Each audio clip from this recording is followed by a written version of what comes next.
Claire Webb stood at the window of her small apartment and watched the rain fall on the metal rooftops of Colony Hub 7. 3 years had passed since Daniel died, and the world still felt empty. She went to work. She came home. She ate alone. She slept alone. The days blurred together like water running down glass. The message arrived on a Tuesday morning. Her Uncle Henry was dead. She had not seen him in 20 years, not since she was a young woman back on Earth. He had left everything to her. A small hut on the edge of the Greywood Basin, far from the colony hub, deep in the frontier lands of Verath-4. Claire did not know why he chose her. They had barely spoken, but something about the news stirred a feeling she had forgotten. A chance, a change, a reason to move. She packed her few belongings into a single bag. She told her supervisor she was not coming back. She boarded a transport vehicle and traveled for 6 hours through dense alien forest until the road ended at a clearing. The hut stood alone in the fading light. It was old but solid, built from local timber with a sloped roof and a small porch.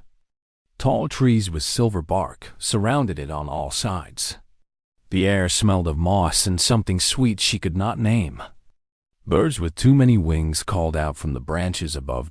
Claire stepped inside and found dust on every surface. Her uncle had lived simply.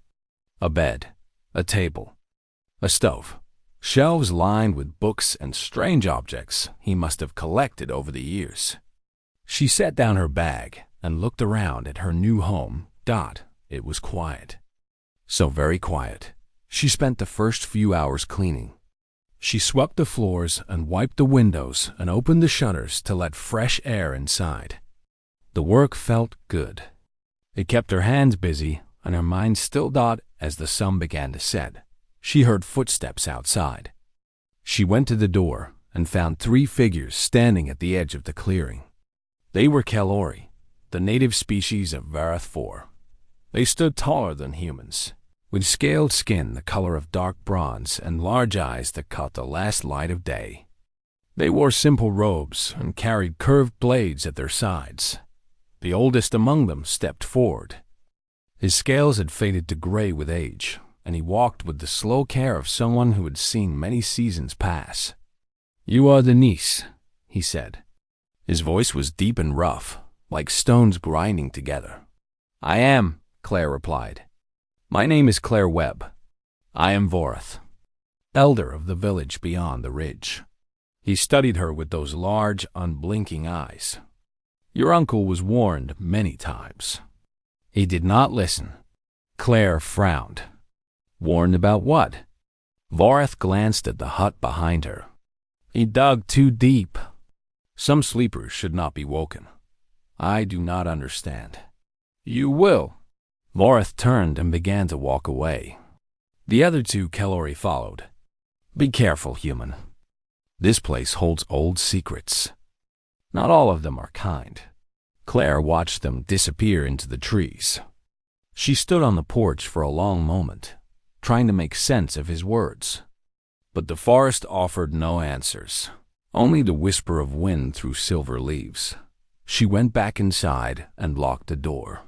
That night, she could not sleep.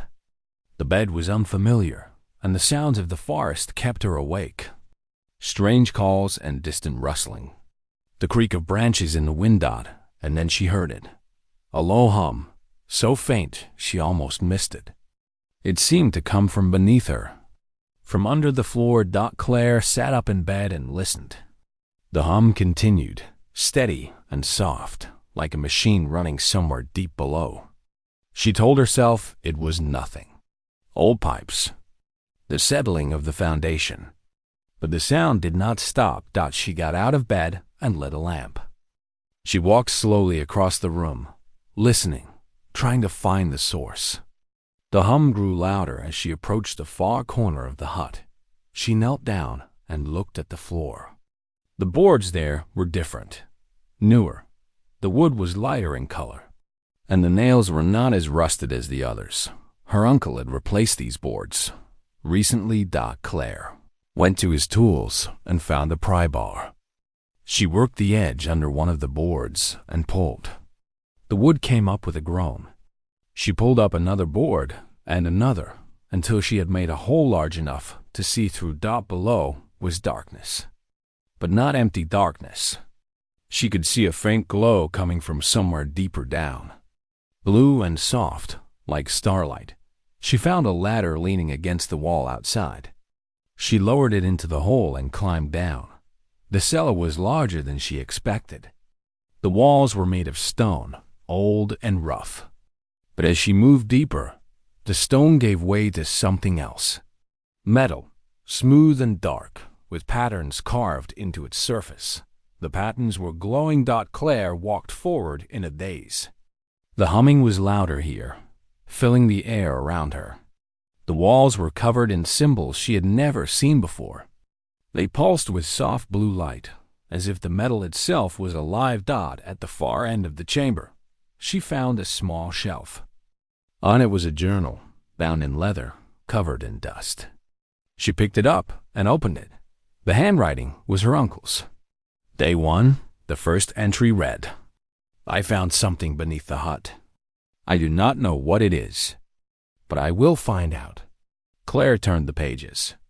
Entry after entry described his excavation, his discovery of the metal walls, his study of the symbols, his growing belief that this place was built by the architects, a species that vanished from the galaxy 1,000,000 years ago. The last entry was dated 3 weeks before his death. "The pod is responding. I think something is inside. I think it is waking up." Claire looked up from the journal. Her heart was beating fast. She walked deeper into the chamber, past the glowing walls, until she reached the very back. There, embedded in the metal, was a shape she recognized. A pod, long and smooth, like a cocoon made of glass and silver. And inside, she could see a figure, small, curled up, sleeping. Claire stepped closer. She reached out her hand. Her fingers touched the surface of the pod. The glow on the walls flared bright. The humming rose to a roar, and the pod began to open. The pod opened with a soft hiss. Cold air spilled out like fog, rolling across the floor and curling around Claire's feet. She stepped back, her heart pounding, her eyes fixed on the shape inside. The figure was small, smaller than a human child.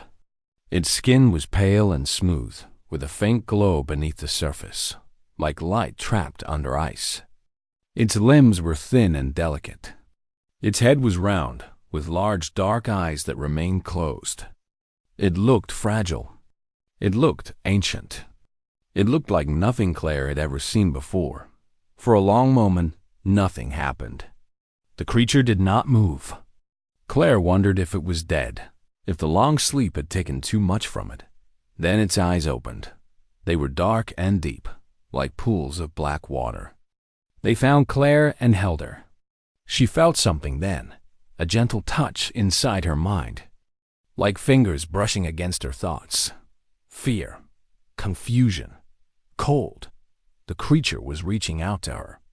Not with words, but with feelings. Claire knelt down slowly. She kept her hands open and visible. She spoke in a soft voice. "It is okay. You are safe. I will not hurt you." The creature shivered. It tried to move, but its body was too weak. It had been asleep for so long that its muscles had forgotten how to work. It made a small sound, like a whimper, and Claire felt its fear grow stronger inside her mind. She reached into the pod and lifted the creature out. It weighed almost nothing. Its body was cold against her chest.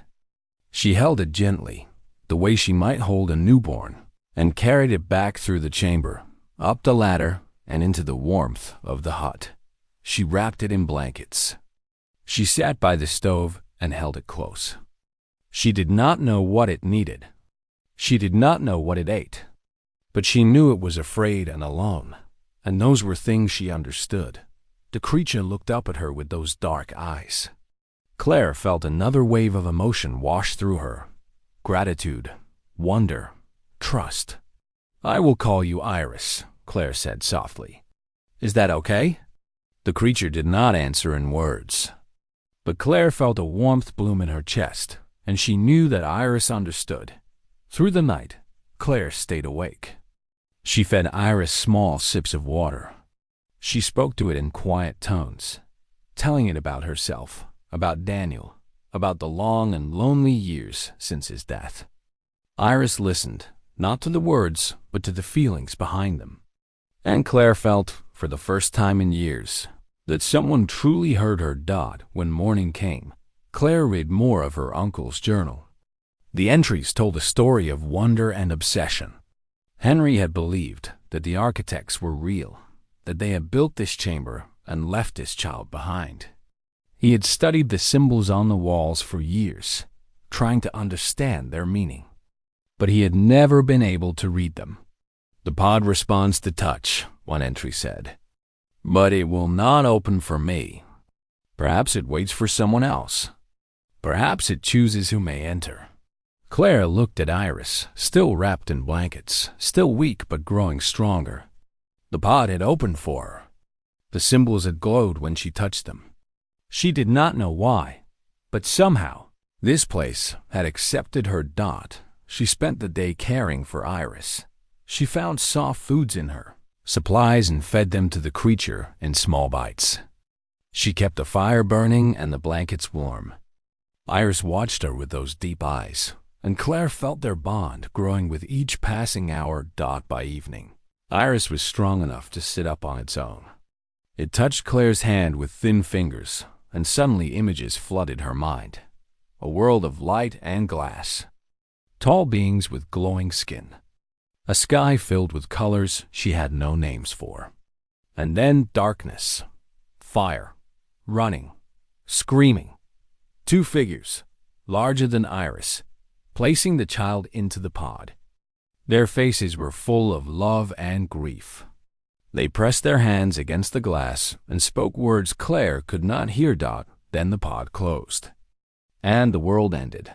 Claire pulled back, gasping. Tears ran down her face. She understood now. Iris was the last of its kind. Its parents had hidden it here, hoping that one day someone would find it.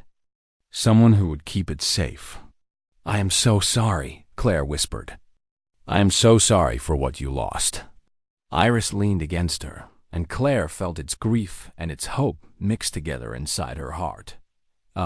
Knock came at the door. Claire wiped her eyes and stood. She opened the door to find Vorath standing on the porch. Behind him were 10 Kalori warriors, their curved blades drawn and gleaming in the fading light. "You found what sleeps below," Vorath said. It was not a question. Claire blocked the doorway with her body. "I found a child. You found an architect." Vorath's eyes were hard. "Our oldest stories speak of them. They brought ruin wherever they went. They angered the gods. They woke things that should not be woken. She is just a child. She is scared and alone. It does not matter." Vorath shook his head. "The stories are clear. The sleeper must be destroyed before it brings doom upon us all." Claire did not move. She felt fear rising in her chest, but she pushed it down. She thought of Iris, wrapped in blankets inside the hut. She thought of those parents, giving up their child to save her. "No," Claire said. Vorath blinked. "You would stand against us? You are one human. We are many. I do not care." Claire's voice was steady now. "You will not touch her. I will not let you." The warriors murmured among themselves. They had not expected this. Vorath studied Claire for a long moment. His eyes moved over her face, searching for weakness. "He found none. You would die for this creature?" he asked. "I would," Claire said. "She has no one else. I will not abandon her."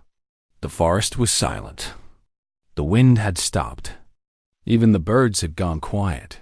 Vorath raised his hand, and the warriors lowered their blades.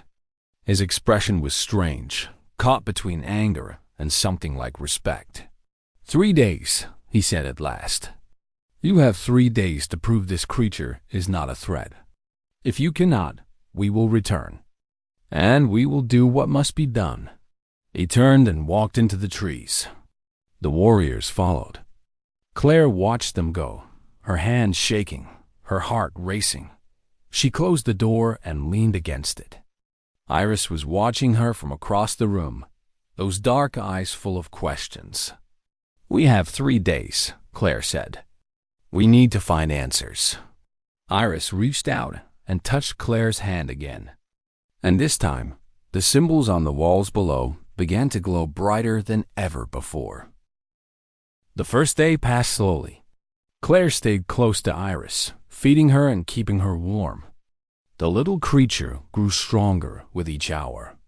Her movements became less shaky.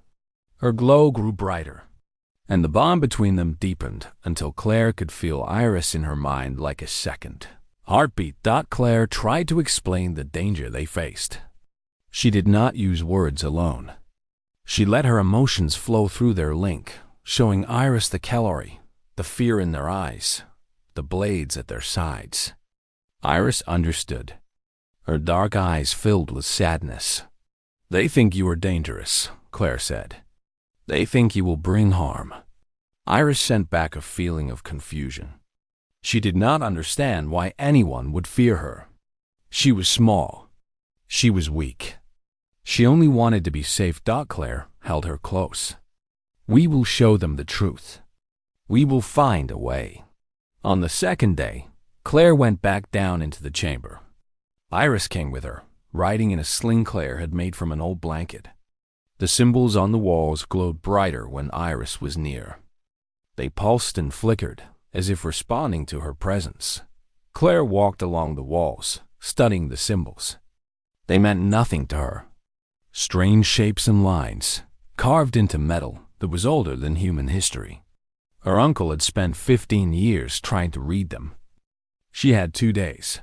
Then Iris reached out and touched her hand. The world shifted. Claire could suddenly see the symbols differently. They were not random patterns. They were language. And somehow, through her link with Iris, she could understand them. She read the first line on the wall. To those who find our children, we leave this message. Claire's breath caught in her throat. She moved along the wall, reading more. We were called the architects. We built great things across the stars. But we made a terrible mistake. We woke something in the dark. Something old. Something hungry. We called them the Hollow. Claire felt cold, despite the warmth of the chamber. She kept reading. The Hollow hunt us. They devour worlds. They silence life wherever they find it. We cannot stop them. We can only run. We have scattered our children across the galaxy, hidden in vaults like this one, hoping that someday someone will find them. Someone kind. Someone brave. Claire looked at Iris. The little creature's eyes were filled with ancient sorrow. If you have found this child, know that she is precious. She is all that remains of us. Please protect her. Please love her as we did. Claire wiped tears from her face. She kept reading, searching for anything that could help. But we must warn you. The vault's awakening will send a signal. The Hollow may trace it. They may come. If they do, there is a defense hidden in this chamber. It will require a willing mind to control it. We are sorry we cannot offer more. Please forgive us. Please remember us. The message ended there. Claire stood in silence, her mind racing. The Hollow. A signal. They might already be coming. She climbed back up the ladder with Iris and sat at the table in her hut. She had to tell someone. She had to warn the colony. The next morning, Claire left Iris hidden in the hut and traveled to Colony Hub 7. She went to the Colonial Council building and demanded to speak with the leaders. They kept her waiting for 2 hours before letting her inside. The council chamber was large and cold. 5 people sat behind a long table. They looked bored and impatient as Claire entered. Make it quick, the head counselor said. His name was Frank Boyd, a heavy man with a gray beard and tired eyes. Claire told them everything. The chamber, Iris, the architects, the hollow. She spoke clearly and held nothing back. When she finished, the council members looked at each other. Then they laughed. You want us to believe that an ancient alien child is living in your hut, said Boyd, and that some kind of space monsters are coming to destroy us.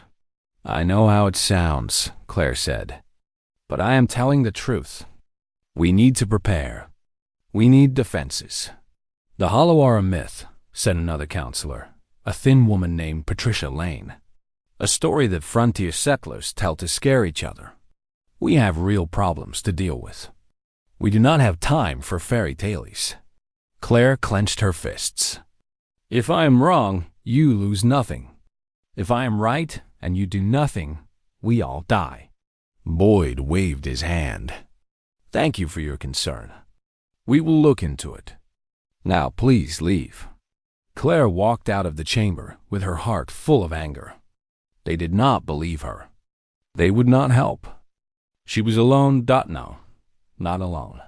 She traveled back to the Greywood Basin, but instead of going to her hut, she went to the Kellori village beyond the ridge. The guards at the entrance raised their blades when they saw her, but she held up her empty hands. I need to speak with Vorath, she said. It is important. They took her to the elder's house, a large structure made of woven branches and dried leaves. Vorath sat by a fire, his old eyes watching the flames. The human returns, he said. Have you come to surrender the creature? I have come to warn you. Claire sat across from him. The chamber below my hut held a message. The architects did not vanish. They were hunted by something called the Hollow. Vorath's eyes widened.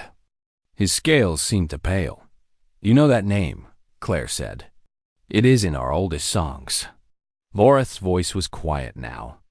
The devourers of light. The silencers of worlds. They came to our ancestors long ago, before memory began. They took entire stars from the sky. They may come here, Claire said. The vault sent a signal when Iris woke. They could be on their way right now.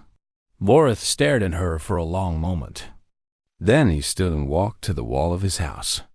He pulled aside a curtain to reveal a painting, old and faded, showing dark shapes descending on a burning world. If the Hollow come, we cannot fight them, he said. Maybe we can, Claire replied. The architects left a defense in the chamber. I do not know how it works yet, but I will find out. Vorath turned to face her. Why do you do this? You could take the creature and run. You could hide. Claire thought of Daniel. She thought of the empty years since his death. She thought of Iris, small and scared, trusting her completely. Because I am tired of running, she said. Because some things are worth standing for. Vorath studied her face. Something changed in his eyes. The suspicion faded.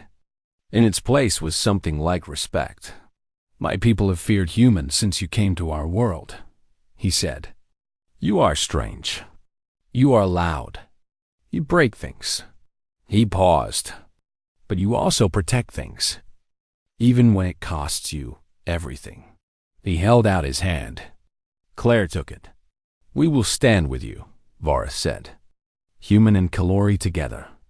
If the Hollow come, we will face them as one. Claire felt hope bloom in her chest for the first time in days. That night, she returned to the hut and held Iris close. The little creature sent waves of warmth through their bond. We are not alone anymore, Claire whispered. We have friends now. Outside, the stars shone bright and cold. And somewhere in the dark between them, something was coming. The third day arrived with gray skies and cold wind. Claire woke early and found Iris sitting by the window, staring out at the forest. The little creature turned when Claire approached, and through their bond, Claire felt a deep sadness mixed with determination. Iris knew what was coming. She had always known. Claire knelt beside her. "Can you show me more? Can you help me understand the defense your people left behind?" Iris placed her hand on Claire's cheek. Images flooded into Claire's mind. She saw the chamber below the hut, but now she saw it differently. Hidden panels in the walls. Machines sleeping beneath the metal floor. A network of power running through the stone and into the earth itself. And at the heart of it all, a single seat, waiting for someone to sit in it. Waiting for a mind to connect. "The control point," Claire whispered. "That is how we activate it." Iris sent a feeling of warning. The seat was dangerous. The power it channeled was vast. A mind that connected to it might be overwhelmed. It might be damaged. It might be destroyed. Claire understood. But she also understood that they had no other choice. Vorath arrived at midday. He brought 12 Kalori warriors with him, the strongest and bravest of his village. They stood in the clearing outside the hut, their faces grim but ready. "We've done what we can," Vorath said. Scouts watch the sky. Runners wait to carry warnings. The old and young have been sent to the deep caves where even the hollow may not find them. Claire nodded. The Colonial Council still does not believe us. They refuse to prepare. Then they will learn the hard way. Vorath looked toward the horizon. "I have seen the signs in the clouds this morning. The animals flee deeper into the forest. The birds have gone silent. Something is coming. I feel it in my scales." That afternoon, the deep space sensors at Colony Hub 7 detected an unknown object. It appeared at the edge of the system, moving fast. It matched no known design. It answered no signals. Claire received the alert on her personal communicator. She read it with cold dread settling in her stomach. "They are here," she said. The Colonial Council finally acted, but too late. Emergency sirens wailed across the hub. People ran through the streets, not knowing where to go. The Colonial Defense Force, small and poorly equipped, scrambled to organize. Claire gathered Vorath and his warriors outside the hut. She held Iris in her arms, the little creature's glow dimming with fear. "We have hours, maybe less," Claire said. "The hollow ship is heading straight for us. What do we do?" asked one of the younger warriors. Claire looked at the hut behind her, at the hidden chamber below, at the seat that waited in the dark. "I will activate the defense," she said. "Vorath, I need your warriors to guard this place. If the hollow send ground forces, you must hold them back until the defense is ready." Vorath frowned. "And what will the defense do?" "I do not know exactly. The architects left it to protect their children. I have to trust that it will be enough." Vorath studied her for a long moment. Then he drew his blade and held it high. "We will hold," he said. "No enemy will pass while we still breathe." His warriors raised their blades in answer. Their voices echoed through the forest, a war cry older than memory. Claire carried Iris down into the chamber. The symbols on the walls blazed with light as they entered.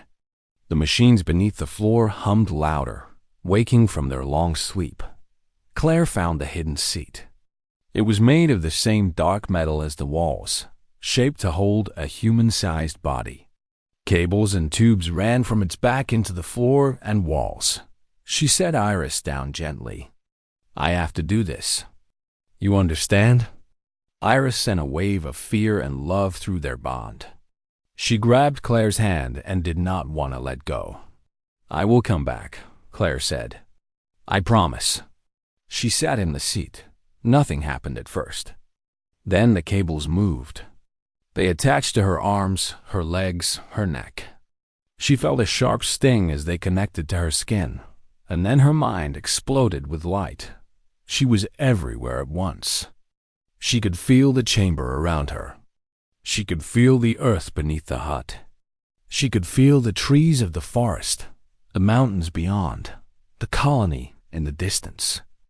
She could feel the planet itself, spinning slowly through space, and she could see the hollow ship Dot. It was vast, dark. It seemed to drink the light around it, leaving only shadow. Smaller craft were launching from its belly, descending toward the planet like falling stones. Claire tried to focus.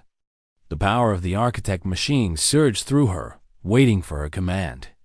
But it was so strong, so overwhelming. She felt like a leaf caught in a hurricane. Iris appeared beside her. Not physically, but in her mind. The little creature reached out and steadied her. She shared her own strength, her own calm. Together, Claire felt through their bond. We do this together. Claire pulled the power into focus. She shaped it with her will. She thought of the colony. She thought of Vareth and his warriors. She thought of every person who had ever been kind to her, who had ever loved her, who had ever given her a reason to keep going. She thought of Daniel Dodd, and then she pushed. Light erupted from the ground beneath the hut. It spread outward in a wave, washing across the forest, over the mountains, past the colony. It formed a dome, shimmering and bright, that covered the entire region. The hollow craft reached the dome and stopped. They could not pass. They slammed against the barrier again and again, but it held. The light pushed them back. Claire felt every impact like a blow to her own body. The pain was incredible, but she did not let go. She held the barrier steady with every bit of strength she had got above. The hollow ship turned. It fired weapons at the barrier, beams of dark energy that struck the dome and scattered into nothing. Through the architect machine, Claire could sense the hollow's confusion. They had not expected resistance. They had come to feed, to destroy, to silence. They had not prepared for a fight. The battle lasted for hours. Claire lost track of time. She lost track of her body. She existed only as will and light and the desperate need to protect. And then, at last, the hollow ship turned away. It was damaged. The barrier had reflected its own weapons back at it. Cracks ran along its dark hull. It was retreating, fleeing back into the dark between stars. Claire released the power. The dome faded. The cables detached from her body and retracted into the seat. She fell forward onto the cold metal floor. She could not move.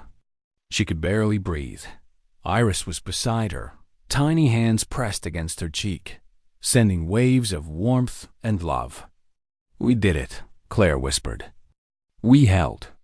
Above, through layers of stone and earth, she heard voices, cheering, crying. The hollow had come for them, and they had survived. Claire woke in her own bed 3 days later. Sunlight streamed through the window. Birds sang in the silver trees outside. The world felt new and clean, as if a storm had passed and left everything washed in fresh rain. She tried to sit up, but her body was weak. Every muscle ached. Her head throbbed with a pain that went deeper than bone. The architect machine had taken much from her. It would take time to recover. Iris sat on the edge of the bed, watching her with those large, dark eyes. Through their bond, Claire felt relief and joy so strong it almost made her cry. "I kept my promise," Claire said softly. "I came back." Iris climbed up and curled against her side. Her glow was warm and steady now. She was no longer the scared, fragile creature Claire had pulled from the pod. She was growing stronger every day. Vareth came to visit that afternoon. The old Kellori moved slowly, and Claire noticed bandages wrapped around his arm. He had fought in the battle, held the line while she held the barrier. "You are awake," he said, sitting in a chair beside her bed. "Good. My people were beginning to worry. Your warriors?" Claire asked. "Alive. All of them. The hollow sent scouts, but we drove them back." He looked at his bandaged arm. "They were terrible things. Shadows with teeth. But they bled. And things that bleed can be killed." Claire closed her eyes. The Hollow Scouts must have come while she was connected to the machine. The Kalori had held them off without her even knowing. "Thank you," she said. "For everything." Vorath shook his head. "It is we who thank you. The barrier you created saved thousands of lives, human and Kalori alike. The Colonial Council has already sent messengers, begging for a meeting." Claire laughed, though it hurt. "Now they want to talk. Now they understand." Vorath leaned forward. "There is something else. Something I have been thinking about since the battle." He reached into his robe and pulled out an old scroll, yellow with age, covered in faded symbols. "This is from our oldest texts," he said. "It speaks of the architects, of their fall, of the children they scattered across the stars." He unrolled the scroll and pointed to a section near the bottom. "And it speaks of those who would find them." Claire looked at the symbols. She could not read them, but she felt something stir in her mind. Iris moved closer, and suddenly the meaning became clear. "The kindled," Claire read aloud. "Those who shelter the last children. Those who carry the flame when all other lights have failed." Vorath nodded. "Our ancestors believed that someone would come. Someone who would protect the children of the architects. Someone whose heart burned bright enough to stand against the dark." He looked at Claire with something like wonder. "We thought it was a legend, a hope. We did not think it would be true." Claire felt tears on her cheeks. She did not know what to say. "You are the kindled," Vorath continued. "My people see it now. The human woman who stood alone, who refused to abandon a child, who gave everything to protect those who could not protect themselves. I am just Claire," she said. "I am just a widow who inherited an old hut." Vorath smiled, the first true smile she had ever seen on his face. "You are more than that. And deep inside, you have always known it." The days that followed were busy. Representatives from the Colonial Council came to Claire's hut, apologizing for their disbelief and asking questions about the Hollow. Scientists arrived to study the architect chamber. Reporters wanted to tell her story. Everyone wanted something from her. But Claire only cared about two things: Iris and the future. The Hollow had retreated, but they would return. The architect texts made that clear. They never stopped hunting. They never forgot. Someday, perhaps in years, perhaps in generations, they would come back to finish what they had started. Claire would be ready. She worked with Vorath to build a new alliance between humans and Kalori. For the first time in the colony's history, the two species sat together as equals. They shared knowledge. They shared food. They shared stories and songs and dreams. The Colonial Council offered Claire a position of leadership. She refused. She did not want power or fame. She only wanted to live quietly with Iris, to raise her child in peace, to enjoy the simple days that she had once thought were lost forever.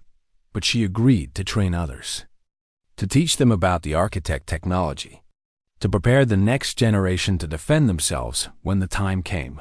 Months passed. The hut became a home. Claire planted a garden beside the porch.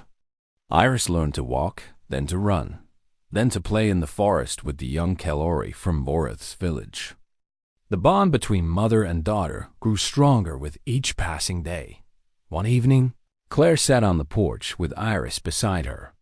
The sun was setting, painting the sky in shades of orange and pink. The silver trees swayed in a gentle breeze. The world was peaceful. "Do you ever miss them?" Claire asked. "Your real parents." Iris looked up at her. Through their bond, Claire felt a complex mix of emotions. Sadness for what was lost. Gratitude for what was found. Love, deep and true, for the woman who had saved her. Then Iris reached up and touched Claire's face. And Claire heard words in her mind for the first time. Clear as a bell. "You are my real mother now." Claire pulled Iris into her arms and held her tight. Tears ran down her face, but they were happy tears. The happiest she had ever known. She thought of Daniel. She thought of the empty years. She thought of all the pain and loss that had brought her here, to this moment, to this child, to this life. And she understood. Everything had happened for a reason. Every hardship had prepared her. Every loss had made her strong enough to give everything when it mattered most. She was no longer the lonely widow who had inherited an old hut. She was Claire Webb, mother, protector, kindled. That night, as Iris slept curled beside her, Claire looked out the window at the stars. They stretched across the sky in endless patterns, beautiful and terrible and full of mystery. The Hollow were out there somewhere, waiting, hunting. But Claire was not afraid. Let them come, she thought. Let them bring their darkness and their silence. She had light enough to hold them back. She had love enough to last forever. And when the time came, she would be ready. She kissed Iris on the forehead and closed her eyes. The forest sang her to sleep. And for the first time in many years, Claire Webb dreamed of nothing but peace.